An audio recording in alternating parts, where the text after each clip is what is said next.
Hello, this is Julian with Coffee Reviews, and today we'll be reviewing the Gasharu Bourbon Natural Process Rwanda from Modcup. And there's the bag right there. And Modcup, based out of Jersey City, New Jersey, and they were a suggestion to us by subscriber viewer Eric Clemente. So shout out to Eric for the suggestion. That of course means they were featured in our latest blind taste test rankings video, which were all subscriber recommendations. And they did finish 4th out of 5 coffees on that day. We always like to give a reason why, and the reason was this coffee was just a little bit more developed than the other coffees on that table. We do tend to prefer a lighter profile for the coffees. That being said, there's still quite a bit to discuss about this coffee, and it was an interesting cup of coffee. We do like talking about slightly more developed coffees on this channel since we do tend to do a lot more light coffees. So first thing we need to get out of the way, and this was kind of disappointing, was this coffee, we received it on day 13 of its roast date, and that's fine if you're drinking a much lighter coffee, but we already said that they were slightly more developed than we're used to. So receiving it on day 13, it had actually been roasted long before we had even ordered the coffee, which can be a little frustrating.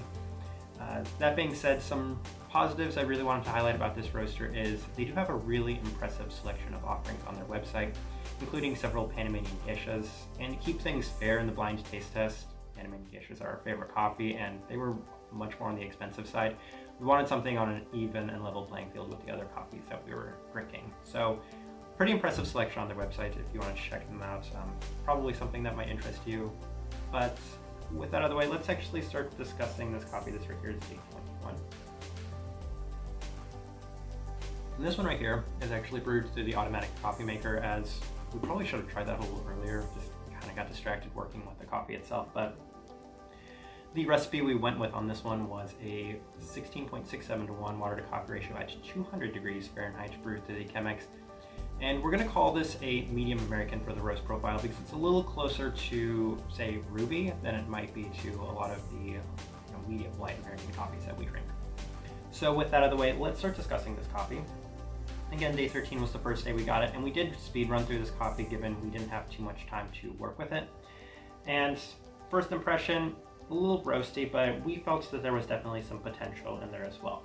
Once you get past the slight char flavor, you're like, there's some berries to it and there's other fruits, and it's nice, and we'll see what comes in this coffee.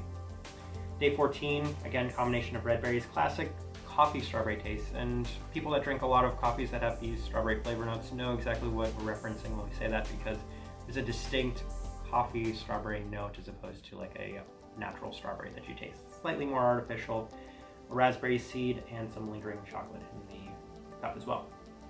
Day 15, harping on the fact that it's slightly roastier than normal, but it's not overbearing, and that's a really huge positive. Is you can get some over roasted coffees in Starbucks where the roastiness is just overbearing and it completely destroys anything else that can come from the cup. This was not terrible.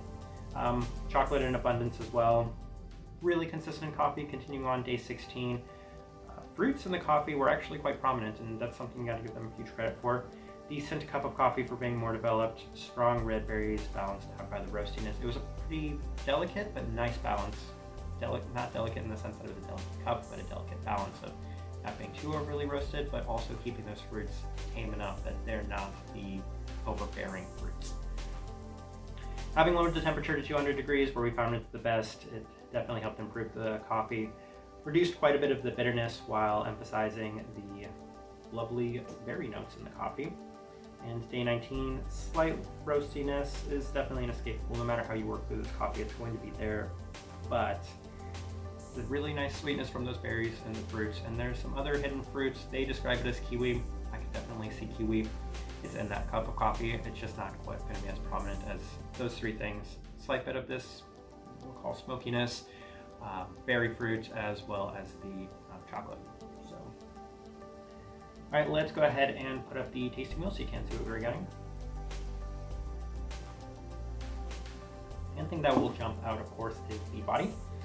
Bitterness, smokiness level 3 as well, chocolate level 3. Citrus fruit probably should not be a level 3, that should probably be a level 2. Don't know why we put it at level 3. Berry fruit, definitely a level 3. Sweetness, lower. Finish, yeah, definitely on the lower side. Not going to be the cleanest cup of coffee. It is a natural after all. And not too much else from this tasting wheel, but the tasting for the most part looks pretty good. So our final thoughts and impressions of this coffee, as well as this coffee roaster.